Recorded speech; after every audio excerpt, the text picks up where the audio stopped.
Monday, June 18th, 1 p.m. Mountain Time, 2018. Guys, in this video, I've got several different things I want to touch base on, but first, I wanted to say thank you to everyone that was able to contribute to the funeral services of this young lady right here. Her name was Desiree Sabby. I knew this young girl. She was only 20 years old, the victim of a drunk driver.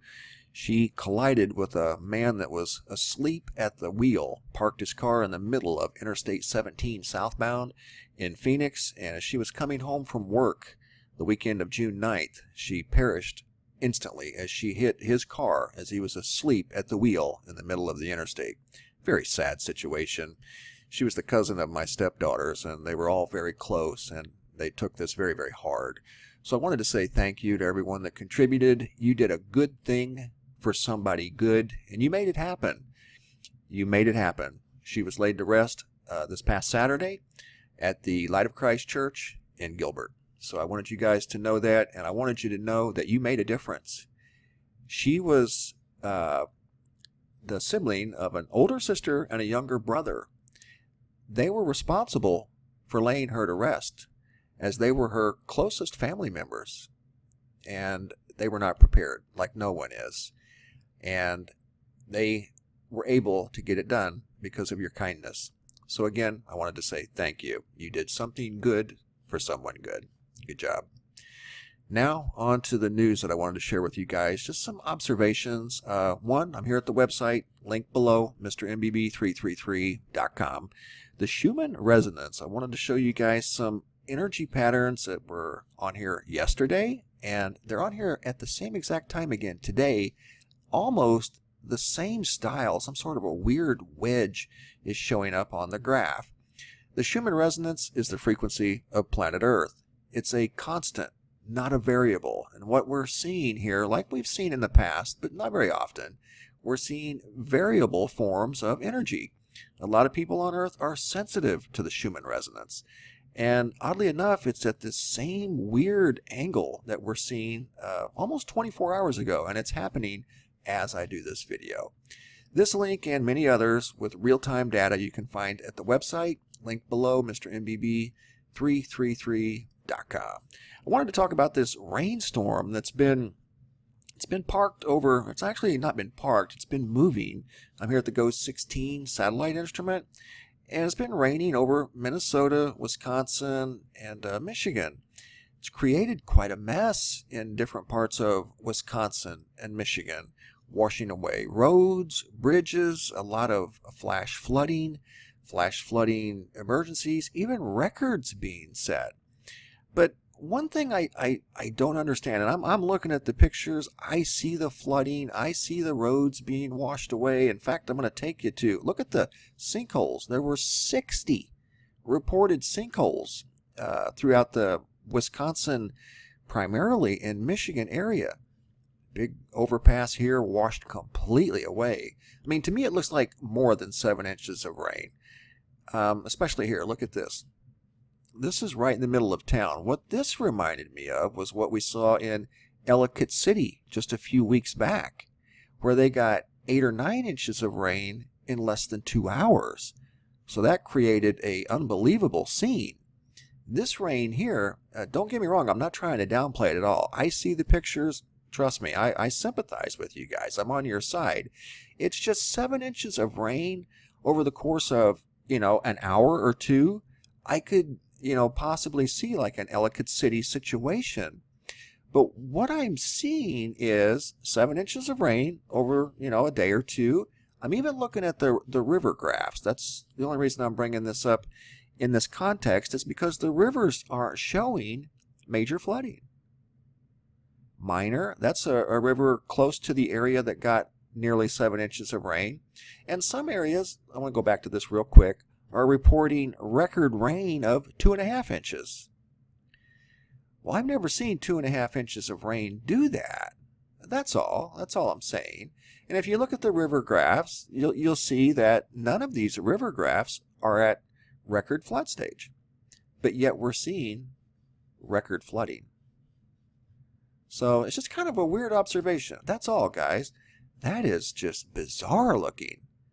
And again, like if this happened in a couple hours, yeah, I totally can see that happening. We've seen it before. In fact, it just happened.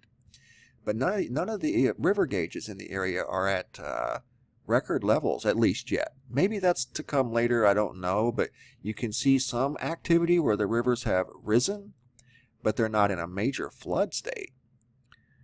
But yet we're seeing major flooding. So it's just an unusual observation, that's all. Also, I wanted to touch base on the storm system, tropical wave that's going to bring a lot of moisture to the Texas coast. It's starting now as I do this video. At one point last week, they were talking about the possibility of this being a Category 3 hurricane. Thankfully, it's not. It's a very unorganized system, but it is carrying a lot of rain with it. Here's a look at some of the totals for the next 72 hours. 9.6 inches of rain near Seadrift, 7.3 in Victoria, 7.4 in Ganado, 5.6 in El Campo, 8.2 inches in Laward. This is over the next 72 hours, and the storm system is making landfall as I do this video. So these totals are greater than some of the areas up in the Michigan and Wisconsin area.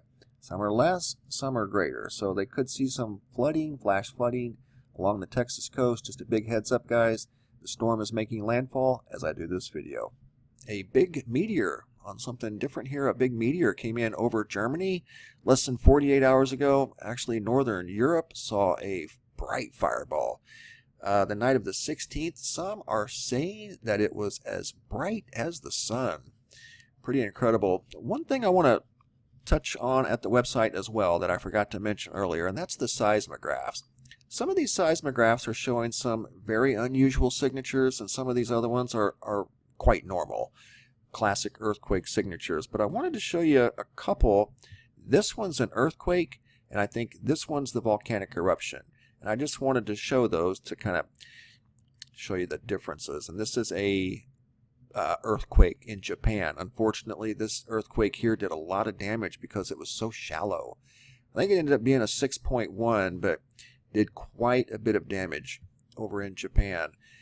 This seismograph here is in Black Hills, South Dakota, which is directly parallel from Yellowstone. And you can see why I have this up here. This energy that it's detecting is quite unusual. Doesn't make any sense. It's like the seismograph is bouncing. Very, very unusual. These darker signatures you'll see on all the others, but not this. This random energy here just does not make any sense at all. And you can see the same thing on a smaller scale in Ohio. Some sort of a weird energy pattern. Could be a glitch. You know, that's always a possibility. You know, these are machines and they can and will malfunction. But they're usually pretty precise. And I don't know what to make of that. But the location is what even got me to looking at it a little closer. Black Hills, and that instrument is right here, and it's directly across from Yellowstone. I'm not saying that it's connected to Yellowstone. I'm just saying it is what it is. It's not too far away.